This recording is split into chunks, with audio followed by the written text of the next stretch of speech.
বাংলাদেশের কালচার আপনারা জানেন, 10টা তো সেটা আমাদের ক্ষেত্রেও ব্যতিক্রম নয়। ইতিমধ্যে আমাদের প্রধান আলোচক প্রফেসর মাহবুবুল্লাহ নিচে এসেছেন এবং প্রধান অতিথি মঈন খান পথে আছেন। আমরা শুরু করে দেই। এখানে সকলেই হৃদয়ের কথা বলিতে ব্যাকুল। আখতারুল আলম সকলেরই প্রিয়জন ছিলেন। আপনারা যারা আখতারুল আলম সম্পর্কে বলতে চান, একান্তই হৃদয় থেকে বলতে চান, তারা ইতিপূর্বেই ঘোষণা করেছেন যে বলতে পারবেন। সেখানে ওই যে কাগজ তারা করছেন, ওনার নাম হচ্ছে নাহিদ নজরুল। ওনার কাছে আপনি নাম দিতে পারবেন। আমাদের বক্তা সংখ্যা অনেক, সে কারণে আমরা অনেকেই হয়তো সুযোগ দিতে পারবো না। সীমিত সংখ্যক মানুষকে কথা বলতে দেব আমরা, এবং খুব সংক্ষেপে, কোনো ক্রমেই 3 মিনিটের বেশি নয়, কোনো ক্রমেই 3 মিনিটের বেশি নয়, কোনো ক্রমেই 3 মিনিটের বেশি নয়। আপনারা কিছু মনে না করে, সবার নাম তো আমরা জানি না, কে কি আগ্রহ প্রকাশ করতে আমরা জানি না, সেই কারণে আপনারা একটু নিজে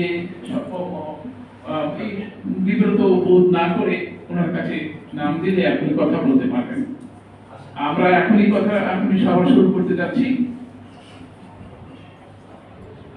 সমগ্র এই অনুষ্ঠানটি পরিচালনা করবেন নাহিদ নজরুল, সাংগঠনিক সম্পাদক এবং দেশের একজন খ্যাতিমান কবি, গীতিকার, সুরকার।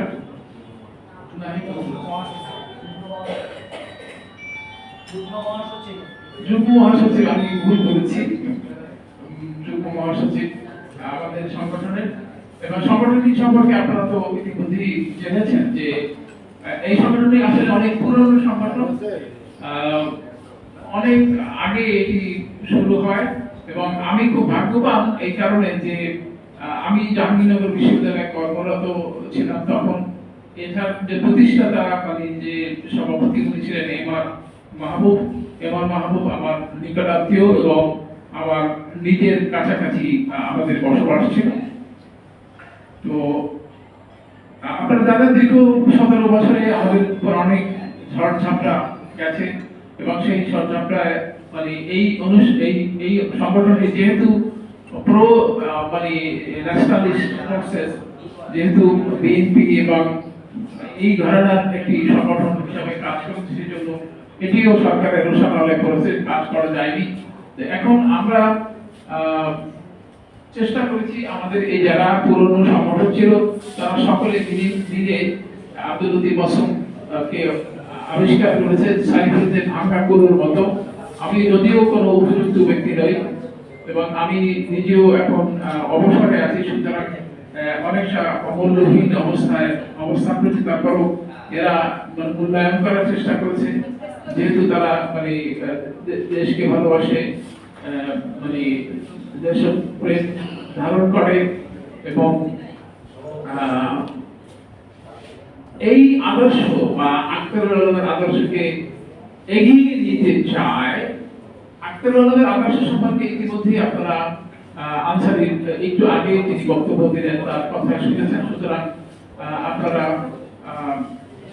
সেই চেতনা থেকে আমরাও এই অনুষ্ঠানটি করার আয়োজন করেছি। আখতারুল আলম দেশের একজন বরেণ্য সাংবাদিক, আপনারা বিস্তারিত আলোচনা পরবর্তীকালে শুনবেন। তাকে নিয়ে কোন স্মরণ সভা ইতিমধ্যে 17 বছরে বা তার মৃত্যুর পরে হয়েছে এরকম আমার নিজের অন্তত জানা নেই। তার সন্তান দুজনই আল্লাহ প্রতিষ্ঠিত করেছেন। একজন রিজার্ভের আলম, উনি নর্থ সাউথ বিশ্ববিদ্যালয়ের অ্যাসোসিয়েট প্রফেসর এখানে উপস্থিত রয়েছেন, এবং তার আপন ভাই জাহাঙ্গীর ভাই নামে বেশি পরিচিত, উনিও আমাদের মাঝে উপস্থিত হয়েছেন। সুতরাং আমরা তাদেরকে ধন্যবাদ জানাই। তো আমরা মাহবুব স্যারের নিচে আছেন বলে আমি জেনেছি, তো উনি আসলেই বোধহয় অনুষ্ঠানটা শুরু করার সংবাদ